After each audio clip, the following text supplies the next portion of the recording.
because it reaches out and looks at what has to be done among the systems of the adults to provide a setting where you guys can be successful.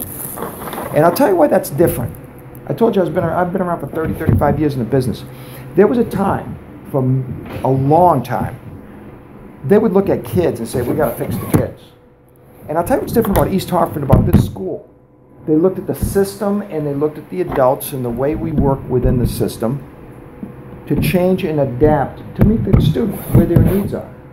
And when I heard Dr. Outhouse speaking, I can see it happening with you guys. I don't know. I've only known you for about 5 minutes, but I can tell it's happening because of the way you went around the table and you talked about the help, the support, the guidance that you're getting here. And I'll tell you, there was a time historically, not too long ago, where that wasn't happening. And I'm thrilled to be here to see it in action and to meet you people, because this just validates, you know, and reaffirms, you know, my belief and my hope in kids and systems and adults. So this is really an honor and a pleasure to be here with you guys today. Let me ask you guys just a question. I heard about your phenomenal improvement in attendance. What would you say is one of the key attributes of your improvement in attendance? How come the attendance got better? You want to graduate. Okay, so you set a goal. You got a vision. At the end of this path, there's a reason for doing it. That's great. You're setting a goal. So you guys have set goals for yourselves. You want to graduate, and you find it to be a pleasant, happy experience. Yeah, those are systems and adults. It's interesting when I hear you guys. It's got nothing to do with kids. It's got about systems and adults. Setting that environment where kids are comfortable, confident, feeling good about themselves. Every one of you seems like a very confident person. That's a good thing. It's a powerful thing. And there may be some of you sitting around saying, wait, I'm not that confident. Yeah. But whether you realize it or not, you're projecting confidence. And there's an expression, fake it till you make it. Mm-hmm. And so a lot of times you have a first-year administrator and they say that, or someone who's aspiring to be a leader, and that's what's communicated. And so I'm not saying all of you are faking it, but know that it's okay. As you're trying to project confidence and have a positive attitude, you're going to have bumps along the road. So one of the most successful leaders I know is Dr. O. And, you know, there are days that he kind of goes home and he's, how am I going to fix this? You know, it's a natural part of living. You can be successful and you still have questions. You still have things that happen that you're not really confident. But you got to keep on waking up every morning, keep on coming to school, keep on doing your best work. And before you know it, you can be just like Dr. O. So, attendance was getting better for you guys, which is a great thing, and it has to, because you can't learn if you're not here, right? So you guys know that, and I'm really encouraged that somehow you found the skills and the drive and the attitude to come to school every day. And you know, as getting ready, when I mentioned a couple of minutes ago that you all seem confident, let me tell you a couple of stories. How you prepare to be confident, how you prepare to be competent. And this really has nothing to do with education, but I try to learn from life experiences and from things that happened to me. So early in my career, I was working as an elementary school teacher in special education in Ware, Massachusetts, right? So just a small town in Massachusetts. So I get up for work. It's a beautiful fall day. It was October. And it was one of those crisp, beautiful blue days where, you know, the leaves had changed. There were some leaves on the road. And I'm just going, and I'm going through some beautiful, in North Brookfield, Massachusetts, a beautiful New England town. Turn a corner, and I see, boom, there's a car in a tree, and it really wasn't a horrible accident, but the front end was in the tree, steam was coming up, and the tires were spinning, so it had just happened. So I stopped, pull my car, and there's a girl behind the wheel. And I said, are you okay? You're going to be all right? And she goes, my legs, I can't move my legs. I said, okay, I'll be right there. So I started to panic, right? So I said, oh my, what am I going to do? There's a farmhouse down the road. I speed in my car, get down there, boom, boom, boom, knock it on. There's a horrible accident, you got to help her, call 911. I go back up the road, boom. I said, lady, you'll be okay. The cops are coming. We're getting 911. And she's moaning and groaning. She wasn't unconscious, but she's moaning and groaning. So I'm pacing up and down. What am I going to do? So I felt a little comfort that I figured once the police come here, boom, they'll jump into action. Go over there and things will happen. Hear the siren off in the distance. So I'm thinking, great, this will be terrific. So the cop comes up, and I see the cop just pull over on the side, and now I'm waiting like the movies, like TV. He's going to jump out, and boom, things are going to happen. He comes out, he's got a pen in his mouth, got his clipboard, and he goes, hey, Ed, what do we got? And I'm there's an accident. There's a girl in it. She can't move her legs. What's going on? He pushes me aside. Says, thanks a lot for helping out. Let me take it. He goes, ma'am, what do you need? I can't move my legs. He's looking. He goes, rescue 1. We're going to need a fire truck. We need an ambulance. We're going to go direct to Worcester Hospital. Boom, just like that. Comes over to me, starts getting information. I said, wait a minute, hold it. Let's just think about that for a minute. I expected this guy to go run around and go crazy, right? You know what I learned that morning? Anticipation and prediction leads to preparation. All the way up, when I was listening to that, I know that guy was sitting there. He wasn't sitting there with just his pen going, oh, what am I going to do today? Maybe I'll see an accident. He was thinking, when I get to the accident, how bad is the severity of the injuries? How many people will there be? What kind of response will I need? What kind of trucks? What kind of emergency personnel? Where are they going to go? So within 30 seconds, this guy just kind of walked over to the car, assessed the situation, boom, boom, boom, and had the answer and a solution. I learned a lot that day from that. That you don't have to panic if you have anticipation and prediction and you're ready and you think about it. Because when I mentioned a few minutes ago about confidence, really that's what confidence comes from. I don't think I've ever seen confidence live in action in a better representation than what I saw from that guy that day. He was ready for anything because he was calm, he anticipated, he predicted.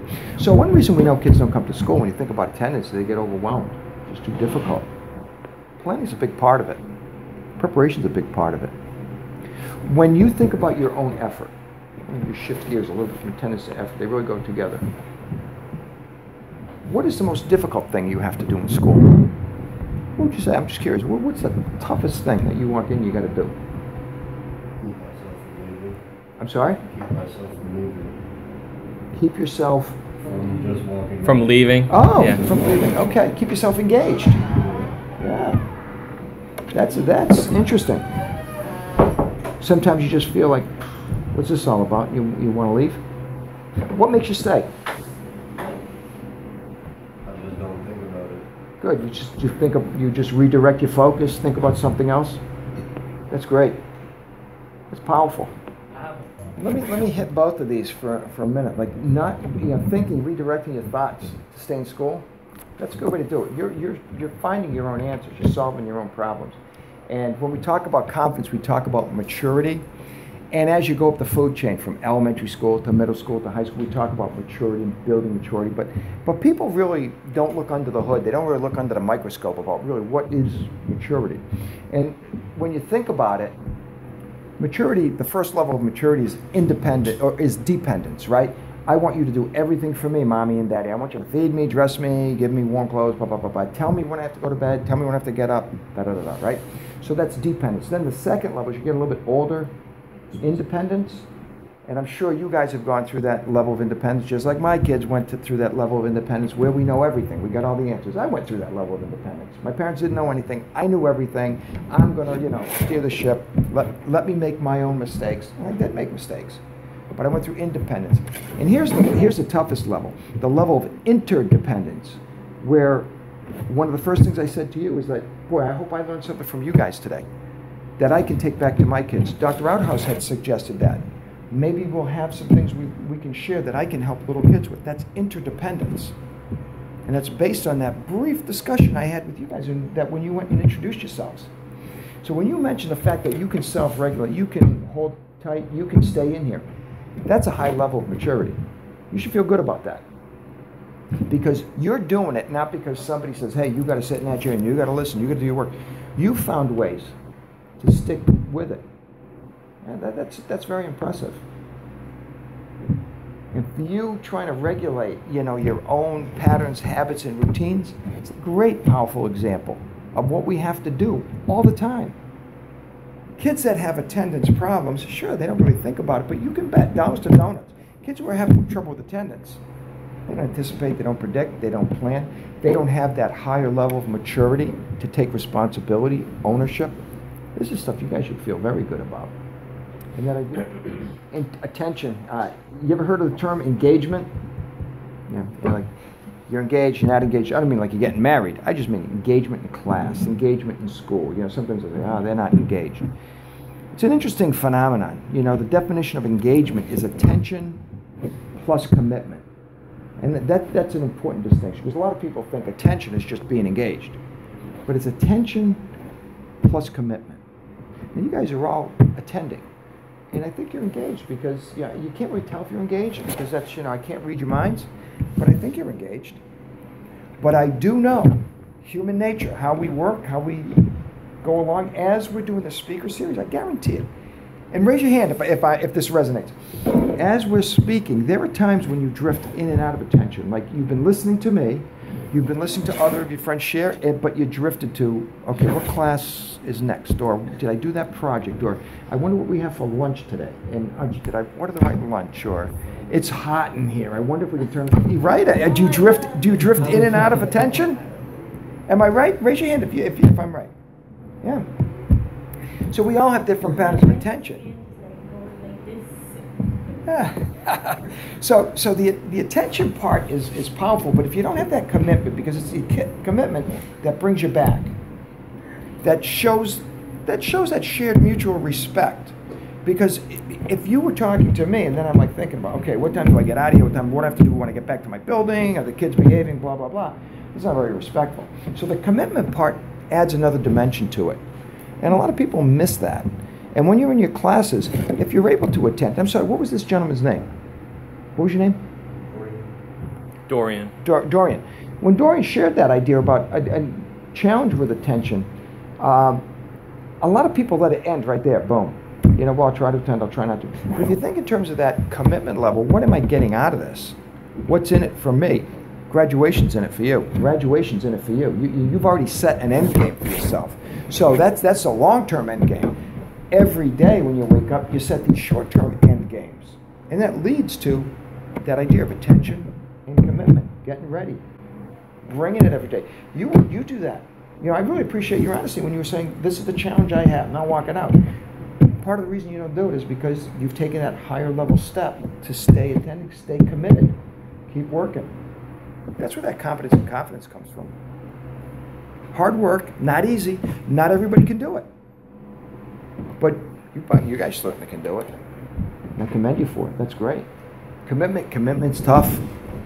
Commitment is real tough. And one of the things that helps keep us with commitment, and not the big thing, is like, I'm going to study real hard to get a straight A. I mean, you hit one of the toughest parts about being in school. Bringing it every single day. You're working on it because you bring it every single day. You work, you don't just come to school once, stick in the chair and say, I'm not running out, and then boom, your problems are over. It's every day. But one thing we know, if you stay committed and you're getting 90s, if you keep doing what you're doing and just tweak it a little bit, just finesse a little bit, boom, you go up to 92, 93. And you say the course, it's not that difficult, and then before you know it, you're popping 97s. You're acing tests. I mean, you're doing the right thing. You're doing the right thing. And commitment is tough. And a lot of people, I'll tell you, a lot of people talk about commitment, but are they really committed? I've got a lot of friends, woulda, coulda, shoulda. They would have done this, they would have done that. They talk a good game. People talk a good game. But it's not the talk, it's the actions that coming in every day. Attendance. Attendance is a little thing, but you got to be here every day. I've got some kids at my school, right? Talking about commitment. We already had to send letters because they'd missed 6 days of school. So you know what I shared with parents? We sent a letter and I called them. I said, listen, this is about your kids' education. I said, they've already missed a week of 4th grade. Here's what it is. They're only going to get 39 weeks of school this year. A school year is 40 weeks. They've already shortchanged their year by a week. And they're already into the second week, shortchanging it. They got to change that. They cannot have 2 weeks of school. You missed 2 weeks of school, man. You've missed. You're only going to get 38 weeks of school. Whatever grade you're in, whether it's 2nd grade or 12th grade. You're only getting 38 weeks. And sometimes people misinterpret that and they think, when they say, hey, we only have, right now, we only have 37 weeks of school left. And when I say that to staff or teachers or parents or students, they go like, oh, yippee, 37. That's not why I'm saying it. I'm saying with a sense of urgency, you can't miss any more. 37 weeks, we got to maximize it. You got to drain every drop of your education that you can. And commitment is a huge part of it. Huge part of it. Coming in every day and bringing your A game every day. It's hard. But you guys show that you get the desire and the dedication to do it.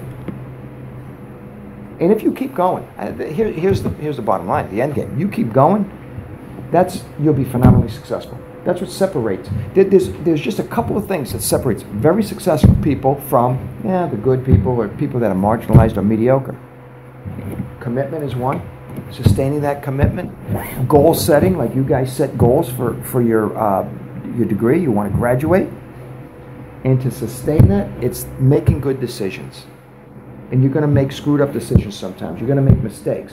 But come back and know, if you've made enough good decisions, you get that confidence that, I made a mistake, but I know I can get back on track. I can make good decisions. Good, positive, solid decisions. You do that every day, you're going to stay committed a long way. So when we talk about attitude, effort, attendance, everyone in this room, there's been one of those three things that has been a struggle for you during your high school career or your middle school career. So Dr. O is right. You are the experts. You're the best people to go talk to a group of elementary students who are anticipating that transition, or anybody, just because you have demonstrated resiliency in getting to the place you are today. So I love that idea, and I think we should take him up on that. And I think the other thing we really need to do is give him a round of applause for all his wisdom, and a round of applause for all of you. Thank you.